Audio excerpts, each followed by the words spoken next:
Olá, alunos! Vamos continuar o nosso estudo dos textos científicos. Esta semana vamos ver a diferença entre descrever e explicar. Para perceber esta diferença, temos de olhar, em primeiro lugar, para aquilo que as ciências naturais estudam. O que é que se pretende realmente saber nas ciências naturais? Então, é possível identificar duas perguntas distintas. Uma primeira pergunta é: como é constituído o mundo natural? A segunda pergunta é: como funciona o mundo natural? Vamos ver que isto são perguntas diferentes que levam a textos diferentes. Então, a primeira pergunta, como é constituído o mundo natural, vai permitir às ciências naturais, identificar tudo aquilo que existe no mundo. Podem ser seres animados, como animais, plantas, micro-organismos, mas também existe no mundo natural um vasto conjunto de seres inanimados, como rochas, elementos químicos, planetas. Então, as ciências procuram identificar todos esses seres ou entidades, mas procuram também descrever estas entidades, ou seja, apontar as suas características. E depois organizar essas entidades em grupos ou categorias de acordo com as suas características. Isso é diferente de tentar perceber como funciona o mundo natural. Porque aqui o que as ciências naturais procuram saber é o que é que acontece no mundo, o que é que acontece com os seres, o que é que acontece nos seres e o que é que acontece entre os seres que fazem parte do mundo natural. Então, para perceber estes processos, as ciências normalmente olham para um processo como uma sequência de vários acontecimentos mais pequenos. Entre esses acontecimentos há relações temporais, ou seja, um acontecimento ocorre primeiro e outro ocorre depois. Mas existe também entre eles uma relação lógica de causa e consequência. Certamente vocês se lembram de estudar na escola o processo de evaporação. O que é que acontece? Temos um primeiro momento, um primeiro acontecimento, em que a água está num estado líquido. Depois, a temperatura sobe. E a subida da temperatura vai ter uma consequência, vai ter um efeito no estado da água que passa ao estado gasoso. Temos aqui uma mini explicação do processo de evaporação. É, pois, esta a grande diferença entre descrever e explicar.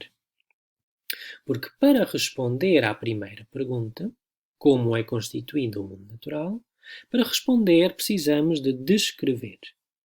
Precisamos de dizer quais são as entidades que fazem parte do mundo natural e caracterizar essas entidades. Para responder à segunda pergunta, como funciona o mundo natural, precisamos de explicar. Precisamos de dizer quais são os processos, mas sobretudo de explicar como funcionam esses processos. Descrever e explicar são então dois grandes interesses das ciências naturais. E muitas vezes complementam-se um ao outro. Ou seja, quando as ciências naturais estudam um determinado aspecto do mundo natural, é normal estudar-se esse mesmo aspecto ou realidade de duas formas, descrevendo e explicando. Temos aqui um exemplo que certamente vocês se lembram de abordar na escola. Temos, num primeiro momento, a descrição do estômago, com as suas várias partes constituintes. E temos, num segundo momento, a explicação daquilo que acontece no interior do estômago, a digestão da comida que nós ingerimos. Então, agora que já percebemos a diferença básica entre descrever e explicar, podemos também olhar para alguns textos descritivos e explicativos e perceber a sua diferença. Um texto descritivo começa normalmente no primeiro parágrafo com a identificação e definição de uma entidade. Depois, os parágrafos seguintes, o que é que fazem? Fazem uma descrição dessa entidade. Vão apresentar as várias características dessa entidade. Todos os textos que nós já vimos nas últimas semanas, na verdade, são textos descritivos. Sobre os vulcões, sobre os pulmões, sobre o sangue, sobre o Parque Nacional, tudo isto são textos descritivos. Apresento-vos aqui mais um exemplo de um texto descritivo, que fala sobre o coração. No primeiro parágrafo, ficamos a saber o que é o coração.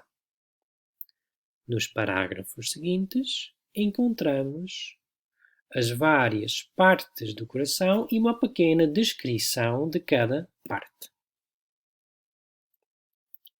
Vocês têm este texto nos vossos materiais de apoio, podem depois ler com mais calma. Depois de ler este texto sobre o coração, conseguimos, por exemplo, fazer um esquema deste tipo.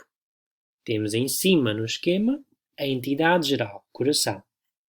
Depois temos no resto do esquema as várias partes dessa entidade que são introduzidas e descritas no texto. Vamos agora olhar para um texto explicativo. Normalmente o texto explicativo também começa com a identificação e a definição, só que não é de uma entidade, aqui é de um processo. Os parágrafos seguintes do texto vão, então, explicar esse processo. Vão dividir esse processo, podem dividir primeiro em subprocessos e depois cada subprocesso em acontecimentos mais pequenos. Aqui temos um exemplo de um texto explicativo que aborda o funcionamento do coração. Temos no primeiro parágrafo a identificação do processo que vamos estudar, que é, podem ver aqui, o ciclo cardíaco. Nos restantes parágrafos do texto, vamos ter uma explicação deste ciclo. E este texto opta por dividir esse processo geral em 3 subprocessos ou fases mais pequenas: diástole geral, sístole auricular e sístole ventricular.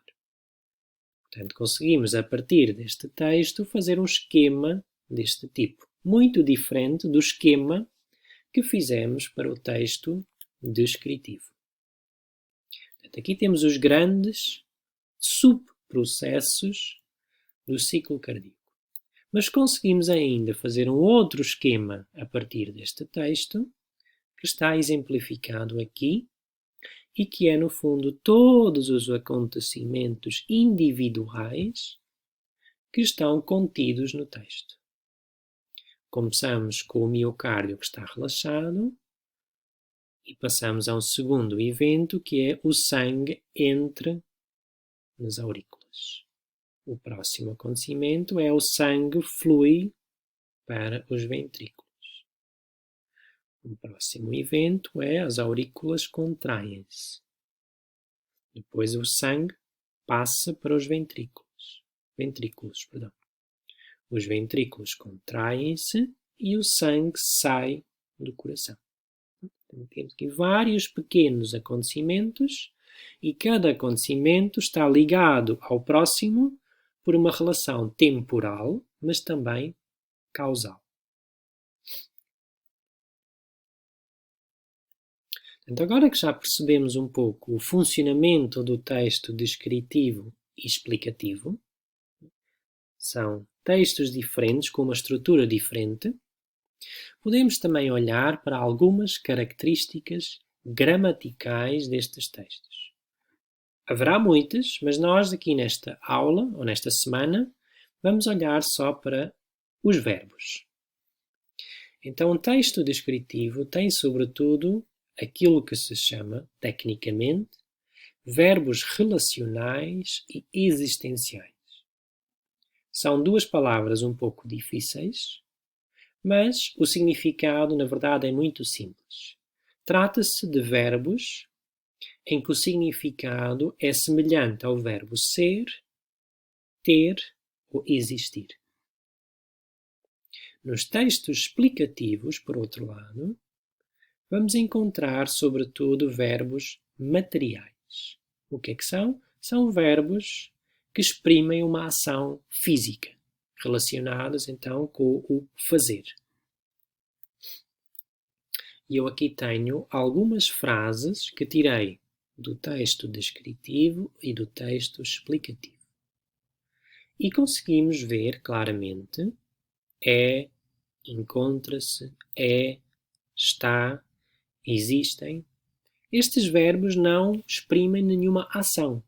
Portanto, são verbos cujo significado é parecido com o ser, ter ou existir. No texto explicativo, por outro lado, temos vários verbos que exprimem ações: contrair-se, relaxar, enviar, descansar, abrir, fechar. Tudo isto são verbos materiais que exprimem ações físicas. Esta é uma diferença gramatical entre textos descritivos e textos explicativos. Um último aspecto que eu gostava que vocês aprendessem nestas aulas é a capacidade que a gramática da língua portuguesa, pelo menos, tem de transformar verbos materiais em nomes. Isto acontece, sobretudo, nos textos explicativos. Ou seja, o verbo contrair pode ser transformado no nome contração. O verbo cair em queda, expulsar, expulsão, comunicar, comunicação, relaxar, relaxamento. E há muitos outros exemplos. A forma mais comum é terminar em são, o nome. Mas não é a única maneira. Portanto, há várias maneiras em português de construir nomes a partir de verbos. Estes nomes são um caso muito curioso, porque do ponto de vista da gramática, são nomes, ou seja, têm concordância em género, em número e podem ser um núcleo num grupo verbal. No entanto, estes nomes não exprimem bem entidades. Na verdade, eles estão a exprimir uma ação, um acontecimento. Então, esta é uma forma que se utiliza nos textos científicos de condensar. Já falámos muito sobre condensar, mas aqui temos um caso em que uma ação é condensada num nome. Ok, termino aqui a discussão de descrever e explicar. Temos várias atividades para fazer que estão no guião e vamos tentar fazer algumas em conjunto e as outras vocês completam, em casa. Até já!